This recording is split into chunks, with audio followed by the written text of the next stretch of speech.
बिस्मिल्लाहिर्रहमानिर्रहीम। अस्सलाम वालेकुम dear students. Shazman Akbar from CCU secondary school Kota 2, chemistry class 10th chapter number 11। आज का हमारा टॉपिक है alkanes and alkyl radicals. Alkanes classification of organic compounds में हमने 2 टाइप ऑफ ऑर्गेनिक कंपाउंड्स को डिस्कस किया था, सैचुरेटेड एंड अनसैचुरेटेड हाइड्रोकार्बन्स। अब जो सैचुरेटेड हाइड्रोकार्बन्स हैं, जो सैचुरेटेड ऑर्गेनिक कंपाउंड्स हैं, वो सैचुरेटेड ऑर्गेनिक कंपाउंड्स जिनमें कार्बन की valency satisfied by a single bond, the organic compounds the hydrocarbons in which valency of carbon is fully satisfied by a single bond, जिसमें carbon की valency single bond से complete हो, उन्हें हम क्या कहते हैं? उन्हें सैचुरेटेड हाइड्रोकार्बन्स कहते हैं। और ये सैचुरेटेड हाइड्रोकार्बन्स कौन से होते हैं? अल्केन्स होते हैं। इन सैचुरेटेड हाइड्रोकार्बन्स को क्या कहा जाता है? अल्केन्स। अल्कीन्स को पैराफिन्स के नाम से जाना जाता है। अल्कीन्स को पैराफिन्स के नाम से जाना जाता है। अब why alkanes are called paraffins? Why alkanes are called paraffins? Alkanes को पैराफिन्स क्यों कहा जाता है? Are called paraffins. Why alkanes are called paraffins? जैसा कि आप लोग एलिमेंट्स की रिएक्टिविटी को देखते हैं, तो एलिमेंट की रिएक्टिविटी की जो स्टेबल फॉर्म है वो है उनका ऑक्टेट एंड डुप्लेट रोगी। ऐसे ही अगर ऑर्गेनिक कंपाउंड्स की बात करें तो इनकी स्टेबिलिटी है कि इनकी वैलेंसी सिंगल बॉन्ड से फुली सेटिस्फाइड हो। अब कार्बन की यहाँ पर जो वैलेंसी है फुली सेटिस्फाइड है बाय अ सिंगल बॉन्ड, इसकी वजह से इनकी जो रिएक्टिविटी है वो लेस है। Alkanes are less reactive. Alkanes are less reactive. अब यही पैराफिन्स का मतलब है। पैरा का मतलब होता है पैरा का मतलब है लेस, एंड एफिनिटी का मतलब यानी एफिन्स का मतलब एफिनिटी यानी रिएक्टिविटी। अब क्योंकि अल्केन्स की रिएक्टिविटी कम है, लो रिएक्टिव कंपाउंड्स हैं, इस वजह से इन्हें किस चीज़ के नाम से जाना जाता है? इन्हें क्या कहा जाता है? इन्हें पैराफिन्स कहा जाता है, due to their low reactivity. जिनका जनरल फार्मूला हमारे पास है, general formula of alkanes CnH2n+2। CnH2n+2। n से मुराद है number of carbon atoms. n से मुराद नंबर ऑफ कार्बन एटम्स। और अल्केन्स के अंदर जो कार्बन एटम्स की जो कंपोजिशन है, जो नंबर ऑफ कार्बन एटम्स हैं, इनकी रेंज है C1 से C40 तक। C1 से C40 तक यानी एक कार्बन से 40 कार्बन तक जो है नंबर ऑफ कार्बन एटम्स यानी n की वैल्यू हो सकती है। अब जितने भी हमारे पास ऑर्गेनिक कंपाउंड्स हैं, ये ऑर्गेनिक कंपाउंड्स ग्रुप्स बनाते हैं। जैसा कि बायोलॉजी के अंदर living organisms on the basis of similarities and differences उनकी क्लासिफिकेशन की गई है। सिमिलर प्रॉपर्टीज़, सिमिलर करैक्टरिस्टिक्स वाले ऑर्गेनिक कंपाउंड्स को एक ग्रुप के अंदर रखा गया है और उस ग्रुप का एक स्पेसिफिक नेम रख दिया गया है। ऐसे ही ऑर्गेनिक कंपाउंड्स जिनकी सिमिलर केमिकल प्रॉपर्टीज़ हैं, उन ऑर्गेनिक कंपाउंड्स का एक ग्रुप बनाया गया है। इस तरीके से हर एक ग्रुप को किस चीज़ का नाम दिया जाता है? होमोलोगस सीरीज़ का नाम दिया जाता है। जैसा कि ऑर्गेनिक कंपाउंड्स की होमोलोगस सीरीज़ में अल्केन, ये आपके पास एक होमोलोगस सीरीज़ है। अल्केन के अंदर जो मौजूद ऑर्गेनिक कंपाउंड हैं, इनकी केमिकल प्रॉपर्टीज़ सेम हैं, इनकी रिएक्टिविटी सेम, इनकी जो केमिकल रिएक्शंस हैं वो सेम होंगे, इनकी प्रिपरेशंस सेम हैं। तो सिमिलर केमिकल प्रॉपर्टीज़ रखने वाले जो ऑर्गेनिक कंपाउंड्स हैं, इनकी ग्रुपिंग की गई है और हर एक ग्रुप को नाम दिया गया है होमोलोगस सीरीज़ का। अब इस होमोलोगस सीरीज़ में जो सिमिलर प्रॉपर्टीज़ हैं ऑर्गेनिक कंपाउंड्स की, उसमें सबसे पहले हमारे पास organic compounds in homologous series have same general formula। कि इनका जनरल फार्मूला सेम होगा। फॉर एग्जांपल हमारे पास एक होमोलोगस सीरीज है अल्केन्स, दूसरी होमोलोगस सीरीज है अल्कीन्स, तीसरी होमोलोगस सीरीज है अल्काइंस। ऐसे ही हमारे पास और भी होमोलोगस सीरीज हैं, जैसा कि अल्कोहल्स एक होमोलोगस सीरीज है। अब अगर हम इनके जनरल फार्मूलाज की बात करें तो अल्केन्स का जनरल फार्मूला है CnH2n+2, अल्कीन्स का जनरल फार्मूला CnH2n, अल्काइंस का जनरल फार्मूला CnH2n-2, अल्कोहल्स का जनरल फार्मूला ROH। तो इसका मतलब ये हुआ कि जो हमारे पास होमोलोगस सीरीज़ में मौजूद ऑर्गेनिक कंपाउंड्स हैं, इनका जनरल फार्मूला क्या होगा, सेम होगा। इसके बाद दूसरी प्रॉपर्टी कि होमोलोगस सीरीज़ में मौजूद जो सक्सेसिव मेंबर्स हैं, मतलब एक के बाद दूसरा आने वाला जो मेंबर होगा, इनमें डिफरेंस है एक यूनिट का, और वो यूनिट है CH2। वो यूनिट क्या है, CH2। और जो रिलेटिव मॉलिक्यूलर मास, ये 14 यूनिट का डिफरेंस है। फॉर एग्जांपल मैं एक मॉलिक्यूल लिखता हूँ, हम अल्केन्स की देखते हैं, जो हमारे पास होमोलोगस सीरीज़ है। इसका एक कंपाउंड है हमारे पास मीथेन CH4, पहला जो कंपाउंड है। अब इसके बाद सक्सेसिव कौन सा होगा, जो दूसरा होगा। मीथेन के बाद अगर हम ईथेन की बात करें तो इसका फार्मूला है C2H6। डिफरेंस देखते हैं कि CH2 यूनिट का डिफरेंस कैसे है, यहाँ पे कार्बन एक है, यहाँ पर 2 कार्बन है, तो 1 कार्बन का डिफरेंस हो गया। अब अगर हाइड्रोजन की बात करें, मीथेन में 4 हैं और ईथेन में 6 हैं, तो कितनी हाइड्रोजन का डिफरेंस हो गया, 2 हाइड्रोजन का H2। तो CH2 यूनिट का हर एक सक्सेसिव मेंबर जो होमोलोगस सीरीज़ का होगा, एक मेंबर के बाद जो दूसरा मेंबर आएगा उसमें CH2 के 1 यूनिट का डिफरेंस होगा। और अगर मॉलिक्यूलर मास की बात करें, जो रिलेटिव मॉलिक्यूलर मास है, उसका डिफरेंस आप कैलकुलेट कर सकते हैं। कार्बन का मॉलिक्यूलर मास 12 है, 2 हाइड्रोजन है, 1 का मास 1 है, तो कितना होगा 12 + 2, तो ये 14 unit of relative molecular mass का डिफरेंस है सक्सेसिव मेंबर्स में। होमोलोगस सीरीज़ में मौजूद जो हमारे पास सक्सेसिव मेंबर्स हैं, जो ऑर्गेनिक कंपाउंड्स हैं, उनमें CH2 के 1 यूनिट का डिफरेंस है और रिलेटिव मॉलिक्यूलर मास के 14 यूनिट्स का डिफरेंस होगा। केमिकल प्रॉपर्टीज़ की बात करें तो होमोलोगस सीरीज़ में मौजूद जो ऑर्गेनिक कंपाउंड्स हैं, इनकी केमिकल प्रॉपर्टीज़ सेम होंगी। इनकी केमिकल प्रॉपर्टीज़ सेम होंगी, चाहे उनमें इनके रिएक्शंस हैं, चाहे इसमें अगर हम रिएक्टिविटी की बात करें, ये सारे जो होंगे इनके हमारे पास जितनी भी केमिकल प्रॉपर्टीज़ हैं वो हमारे पास सेम होंगी। इसके बाद अगर फिज़िकल प्रॉपर्टीज़ की बात करें, फिज़िकल प्रॉपर्टीज़ जो हैं होमोलोगस सीरीज़ के जो मेंबर्स हैं, इसमें रेगुलर चेंज है। हर एक कंपाउंड की दूसरे कंपाउंड से जो फिज़िकल प्रॉपर्टीज़ हैं वो डिफरेंट हैं।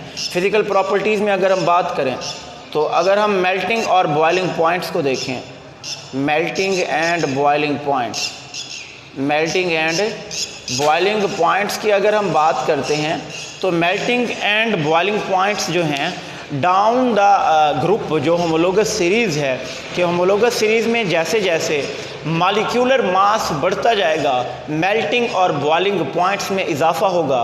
उसकी रीज़न ये है कि मेल्टिंग और बॉइलिंग पॉइंट्स में क्यों इजाफा होगा, यहाँ पर चार्ज डेंसिटी इंक्रीज़ होगी, जिसकी वजह से अट्रैक्टिव फोर्सेस में इजाफा हो जाएगा।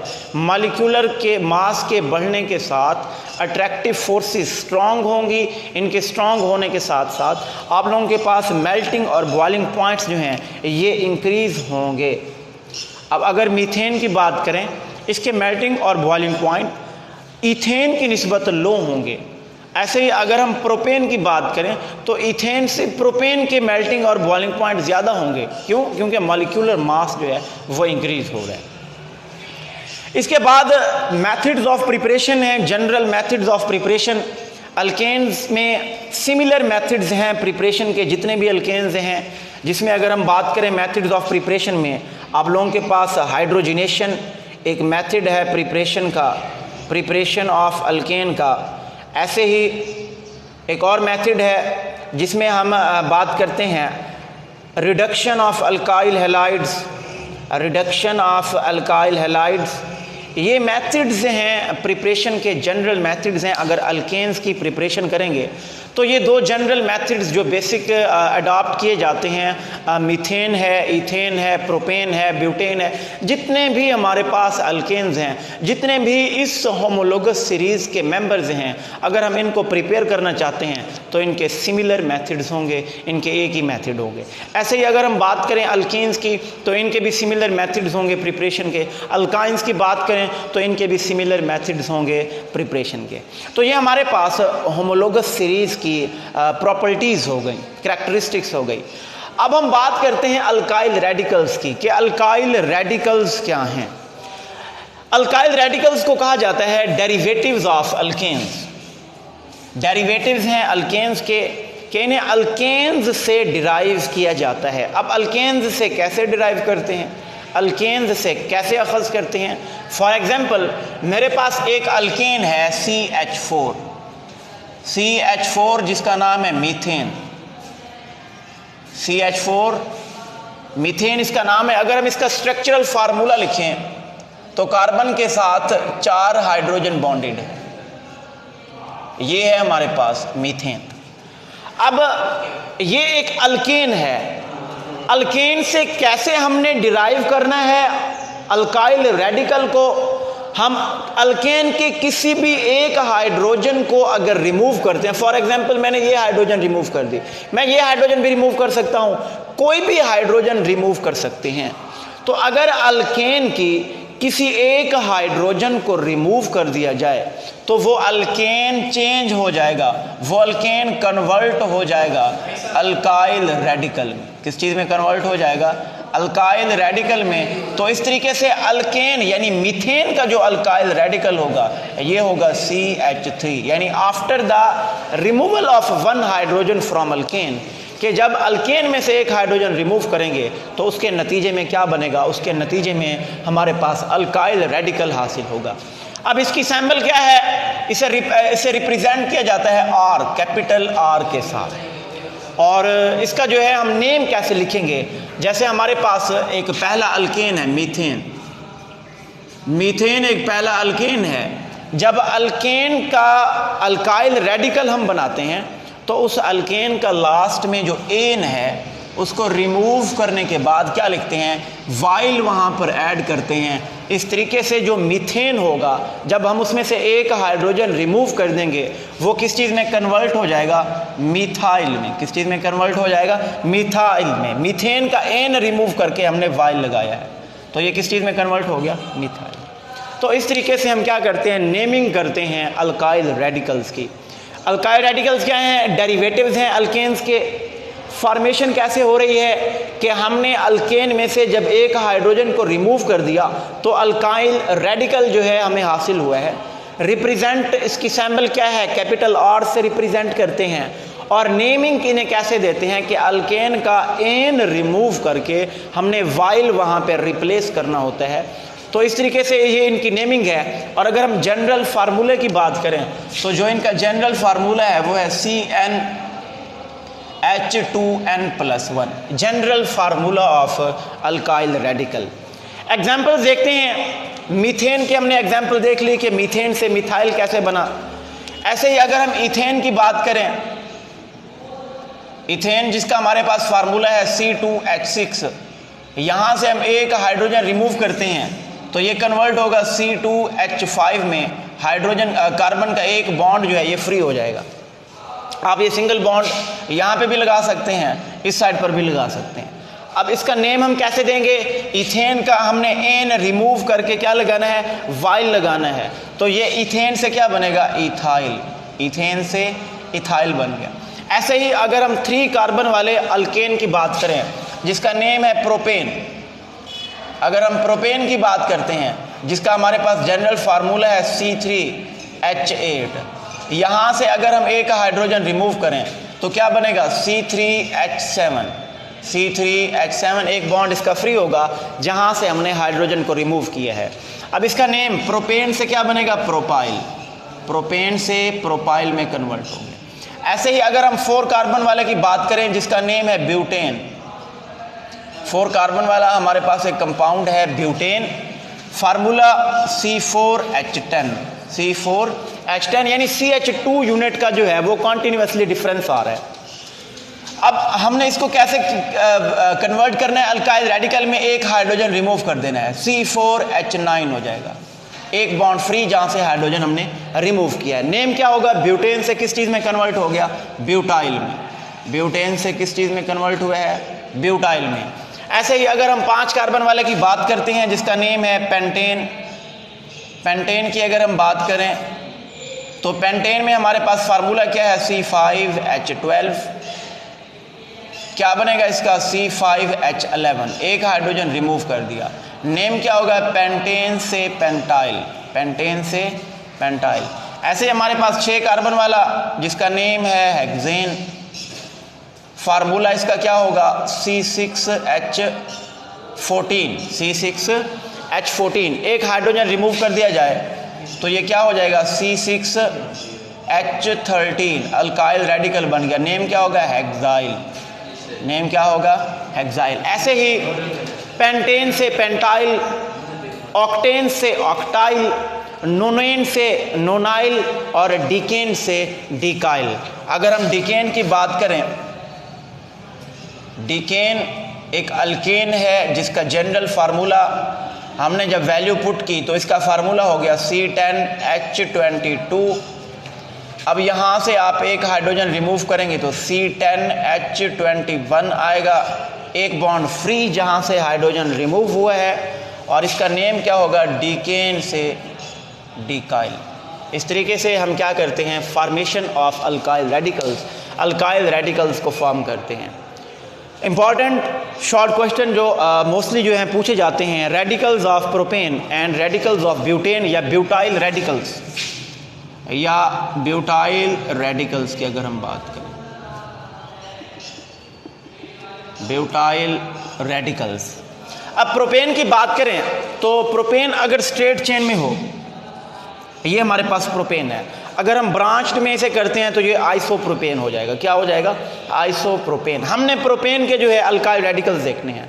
अगर हम क्या करते हैं, ये जो हमारे पास फर्स्ट और लास्ट कार्बन है, फर्स्ट और लास्ट कार्बन, ये हमारे पास हैं टर्मिनल कार्बन्स, इन्हें हम कहते हैं टर्मिनल कार्बन्स,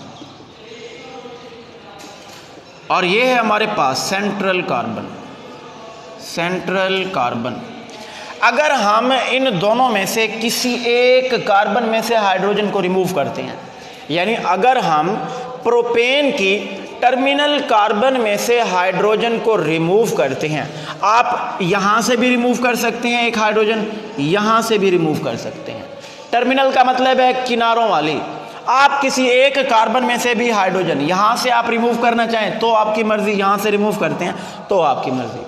तो अगर हम टर्मिनल कार्बन में से हाइड्रोजन रिमूव करते हैं तो ये किस चीज़ में कन्वर्ट हो जाएगा, नॉर्मल प्रोपाइल में। किस चीज़ में कन्वर्ट हो जाएगा, नॉर्मल प्रोपाइल। ये इसकी टर्मिनल कार्बन, इस कार्बन में से एक हाइड्रोजन रिमूव किया हुआ है। अगर टर्मिनल कार्बन में से हाइड्रोजन रिमूव करते हैं तो नॉर्मल प्रोपाइल, और अगर सेंट्रल कार्बन में से हाइड्रोजन रिमूव करेंगे तब इसका क्या नेम होगा, आइसोप्रोपाइल। ये यहाँ पर इसकी सेंट्रल कार्बन में से हाइड्रोजन रिमूव किया है। बात समझ रहे हैं। इसके बाद अगर हम बात करें ब्यूटेन के रेडिकल्स की, ब्यूटेन के हमारे पास 2 आइसोमर्स, एक हमारे पास नॉर्मल ब्यूटेन, दूसरा आइसोब्यूटेन। अब ब्यूटेन के रेडिकल्स देखें, वही हमारे पास सेम, ये हमारे पास टर्मिनल कार्बन्स। अगर हम ब्यूटेन के टर्मिनल कार्बन में से हाइड्रोजन रिमूव करते हैं तब ये कहलाएगा नॉर्मल ब्यूटाइल। क्या कहलाएगा, नॉर्मल ब्यूटाइल। और अगर हम इसकी सेंट्रल यहाँ से रिमूव करें या फिर यहाँ से रिमूव करें, आपकी मर्जी है। यहाँ से रिमूव करना चाहते हैं तो भी ठीक है, यहाँ से रिमूव करना चाहते हैं तो भी ठीक है। अगर सेंट्रल कार्बन में से हाइड्रोजन आप रिमूव करते हैं तब इसका क्या नेम होगा, सेकेंडरी ब्यूटाइल। यहाँ से रिमूव किया है सेकंड कार्बन से। बात समझ रहे हैं कि अगर ब्यूटेन की टर्मिनल कार्बन में से हाइड्रोजन रिमूव करते हैं तब होगा नॉर्मल ब्यूटाइल, और अगर सेंट्रल में से किसी एक कार्बन से रिमूव करते हैं तब क्या होगा, सेकेंडरी ब्यूटाइल। तब क्या कहलाएगा, सेकेंडरी ब्यूटाइल कहलाएगा। ऐसे ही अगर हम आइसोब्यूटेन की बात करें, आइसोब्यूटेन के हमारे पास दो रेडिकल्स आप लोग जानते हैं। आइसोब्यूटेन जो है ये ब्रांच्ड फॉर्म में होता है। आइसोमेरिज्म में पढ़ा था, same molecular formula but different structural formula. तो अब अगर हम आइसोब्यूटेन के हमारे पास कौन सी हैं टर्मिनल, ये टर्मिनल्स हैं, ये टर्मिनल्स हैं, ये सारी क्या हैं, ये टर्मिनल कार्बन्स हैं। आप इनमें से किसी एक कार्बन में से अगर हाइड्रोजन रिमूव करते हैं, अगर टर्मिनल हाइड्रोजन में से रिमूव करते हैं, तब ये आइसोब्यूटेन से क्या बनेगा, आइसोब्यूटाइल। ये यहाँ पे ये टर्मिनल हाइड्रोजन है, ये टर्मिनल कार्बन है, यहाँ पर उसने इस टर्मिनल कार्बन से रिमूव किया है, ना यहाँ से रिमूव किया ना यहाँ से, आपकी मर्जी है। यहाँ से रिमूव करते हैं तो ठीक है, यहाँ से रिमूव करते हैं तो भी ठीक। तो अगर आप टर्मिनल कार्बन में से किसके, आइसोब्यूटेन के टर्मिनल कार्बन में से हाइड्रोजन रिमूव करते हैं तो बनेगा आइसोब्यूटाइल। अब यहाँ पे ये इसकी सेंट्रल कार्बन है, और अगर सेंट्रल कार्बन में से रिमूव करते हैं तब इसका नेम क्या होगा, तब इसका नेम होगा टर्शरी ब्यूटाइल। ये इसकी सेंट्रल कार्बन का एक हाइड्रोजन उसने रिमूव कर दिया। बात समझ रहे हैं बेटे?